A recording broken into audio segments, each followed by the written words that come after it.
আসসালামু আলাইকুম। দিবানিশি গল্প ব্লগে আপনাদেরকে স্বাগত জানাচ্ছি। আজকে একটি মিনি ব্লগ শেয়ার করছি, আশা করছি আপনাদের ভালো লাগবে। এখন অনেক গরম পড়েছে, সবাই বেশি বেশি করে পানি জাতীয় খাবার খাবেন, তাহলে সুস্থ থাকবেন। একটা বিষয় আপনাদের সাথে শেয়ার করতে চাচ্ছি।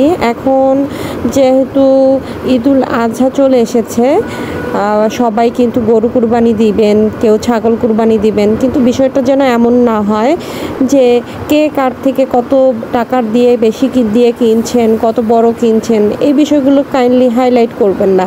কারণ এখন কিন্তু শো অফ করার যুগ। এই শো অফ করার সময়টা কিন্তু ঈদুল আজহা না, আমরা কিন্তু এটা বারবার ভুলে যাই। তো এটা মনে রাখবেন। আর এটা হচ্ছে আল্লাহর উদ্দেশ্যে কুরবানি দেওয়া। কুরবানির উদ্দেশ্য যাতে সফল থাকে সে বিষয়টা আপনারা সবাই নজর দিবেন।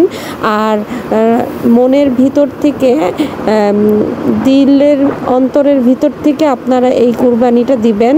আপনাদের স্যাক্রিফাইসটা আল্লাহর কাছে তাহলে সরাসরি পৌঁছে যাবে। শো অফ করার মধ্যে কিন্তু কোনো কিছু নেই, এটাতে কিন্তু আল্লাহ খুশি হবেন না, বরঞ্চ গুনার খাতায় নাম উঠে যাবে। তো আশা করছি সবাই বিষয়টা খেয়াল রাখবেন। আজকে আপনাদের সাথে এই সুন্দর ভিউটা আপনাকে শেয়ার করলাম। আপনাদের এই ধরনের ভিডিও কেমন লাগে আমাকে জানাবেন। আর আমাদেরকে সাবস্ক্রাইব করে দিবেন, আমাদের পাশে থাকবেন, আমাদেরকে উৎসাহ দেবেন। আমরা আপনাদের কমেন্টের জন্য অপেক্ষা করব। তো আমি একটু আসলে বাইরে গিয়েছিলাম, এত সুন্দর ওয়েদার, তাই ভাবলাম আপনাদের সাথে এই বিষয়গুলো শেয়ার করি এবং ভিউটাও শেয়ার করে থাকি। তো আমি যেহেতু বাসায় ফিরছিলাম, তো এলিভেটেড এক্সপ্রেস ওয়ে দিয়ে ফিরছিলাম, অনেক দ্রুত পৌঁছে গিয়েছি আর অনেক ভালো লেগেছে। কারা কারা এলিভেটেড এক্সপ্রেসে উঠেছেন এবং এক্সপিরিয়েন্স হয়েছে অলরেডি, এনজয় করেন, এটাও কিন্তু আমাদেরকে কমেন্ট করে জানাবেন। আপনাদেরকে অনেক অনেক ধন্যবাদ ভিডিওটি দেখার জন্য, আর সামনের ভিডিওগুলো দেখার আমন্ত্রণ জানাচ্ছি।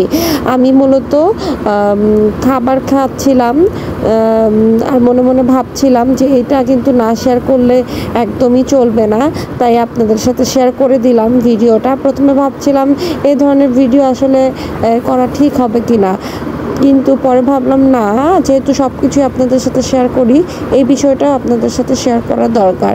তো আজকে যে দুপুরে লাঞ্চের মেনুতে ছিল